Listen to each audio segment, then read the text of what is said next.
Before you see the play or see the show up there, let's talk about what it is that you're about to see. Because I think that it's very important before you see a movie that you kind of have an idea of who the players are, what is the plot, you know, where did we start, where are we going, who are the ones that are the protagonists, the positive guys, who are the antagonists, all the villains. And if we know all of those things, then it makes more sense than just reading it and wondering who in the world is who. So, we're going to start from what we've already discussed up to this point, and that is, who is the protagonist? Who's the biggest of all of the characters in this movie? God the Father. Yes. God the Father, because it does make a distinction between God the Father and God the Son, Jesus Christ. So, the main character is God the Father. Jesus Christ is also a main character, playing a very important supporting role, wouldn't you say? Very important supporting role. Because if he weren't there, the plot would not ever make it to where we're going. So, as we read in chapter 6, the Lamb, who is Jesus Christ, is going to start opening the seals. That's what we looked at last time, the scroll. And every time you wanted to read a portion of it, you had to break one of the seals, open it up, and read it. And then, once you read that part, you break the second seal and open it up and read it. So what we're going to see in this part are 4 antagonists that are going to come on the scene. The guys that want to overthrow the good guy. So, as you understand that, listen to the movie in that way, that this is something that we need to keep in context with. Because I guarantee that if I didn't tell you that, I know exactly what you'd be thinking. Oh, I hope I'm not there and I hope he doesn't get me. Because that's the way we normally think. But if we're in a movie or watching a movie, we don't throw ourselves into the movie and say, oh, I hope I'm not in that car when it crashes. Because we know we're not going to be in the car when it crashes, right? So detach yourself from this as we read these next seals. They're going to be up on the screen. Who would like to read? Sure. All right, you get to read first. You're going to get, I think, 3 or 4 slides in there. Then I saw the Lamb open one of the 7 seals, and I heard one of the 4 creatures call out, like the voice of thunder. I looked, and there was a white horse, its rider had a bow, and a crown was given to him. And he came out for free, and when he opened the 2nd seal, I heard the 2nd living creature call out, "Come." And out came another horse, bright red. Its rider was permitted to take peace from the earth, so that people would slaughter one another. And he was given a great sword. When he opened the 3rd seal, I heard the 3rd living creature call out, "Come." I looked, and there was a black horse. Its rider held a pair of scales in his hands. And I heard what seemed to be a voice in the midst of 4 living creatures saying, "A quart of wheat for a day's pay, and 3 quarts of barley for a day's pay. But do not damage the olive oil and the wine." When he opened the 4th seal, I heard the voice of the 4th living creature call out, "Come." I looked, and there was a pale green horse. Its rider was death. And Hades followed with him. They were given authority over 1/4 of the earth, to kill with sword, famine, and plague. Huh? Plague. Plague. Pestilence. Pestilence? No. Pestilence. I like plague better. And by the blood of the animals of the Okay, let's talk about that. We have 4 now bad guys. The first one is on a horse that kind of looks like the horse Jesus will be riding in on. Okay, it's not Jesus. It's not a good guy. This is a guy that's going to come and be the conqueror of all. The second horse that we see coming in, what color is on that, and what's this rider going to do? Red. Color's red. What's it going to do? Take peace from the earth. So far, these first 2 have not had anything directly to do with human beings. Okay? But the third and the fourth one will.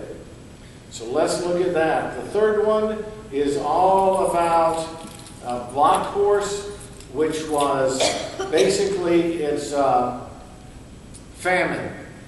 That would be what this horse is bringing in. Not enough food to go around for everybody. So when it talks about a quart of wheat for a day's wages, that was astronomical back in those days. Nobody could believe that it would cost that much just to buy a quart of wheat. But when this rider comes on the scene, that's what he's going to bring into the world, is famine. Now let me ask you this question. Will all the food be gone? No. All the food is not going to be gone. There will be shortages of food, which is what famine is. But not all of the food is gone.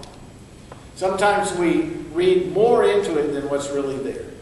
So there will be a shortage of food because of the third rider. The fourth rider, on the other hand, is coming to kill.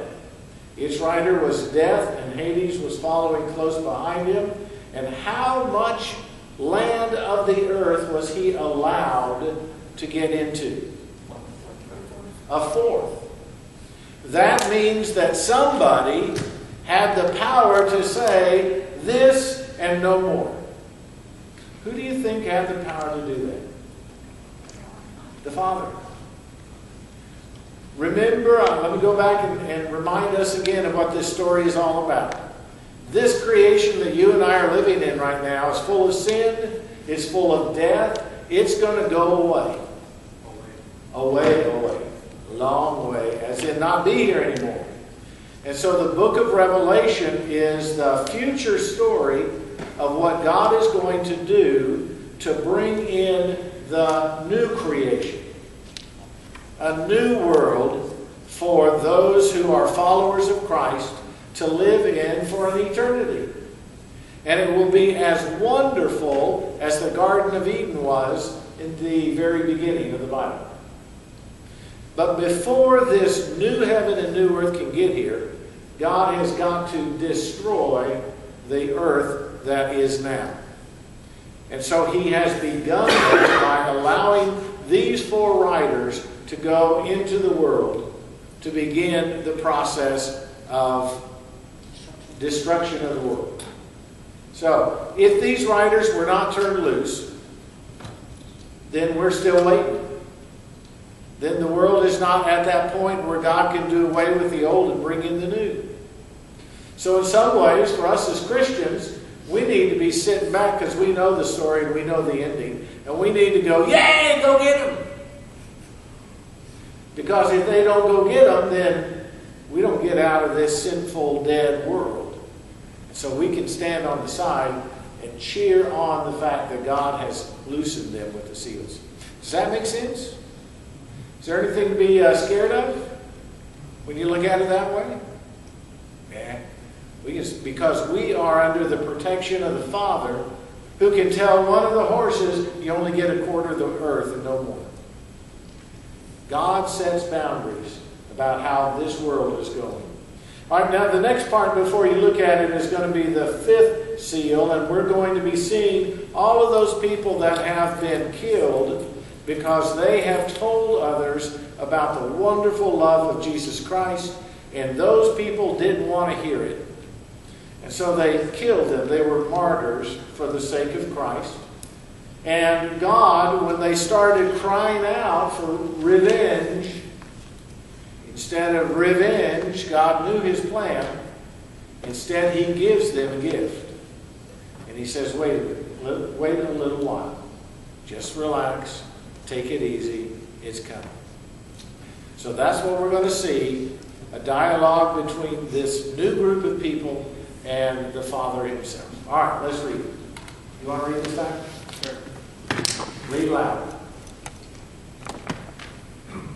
When he opened the fifth seal, I saw under the altar the sounds of the souls of those who had been slaughtered for the word of God and for the testimony they had given.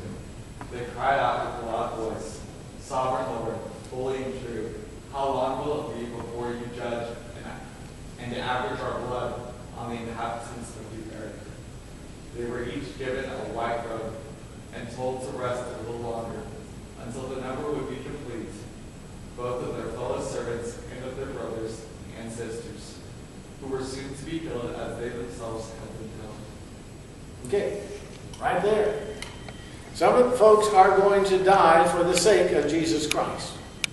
And during the time of Revelation, it says that there will still be some that will be alive. Whether it's you or I does not matter, because God's promise is to take care of all of us, regardless of whether we're before Revelation, in the middle of Revelation. Okay? God's promise to take care of us is there no matter what. So, for those who die, they will be taken into the presence of God himself, and they will be crying out for vengeance, and God's going to say, wait a minute. Here, put on these white robes. And just hang loose for a while, because it's not quite ready. I've got some others that are enjoying it, so just relax. You see, God does respond to his people. God hears our groanings and our cries, and he responds in positive ways.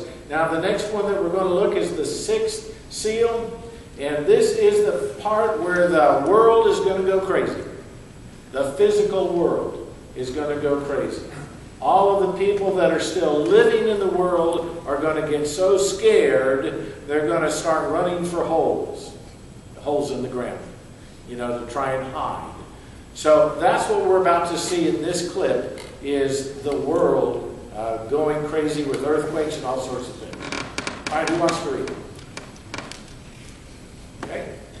All right, stand up. Get your loud voice going.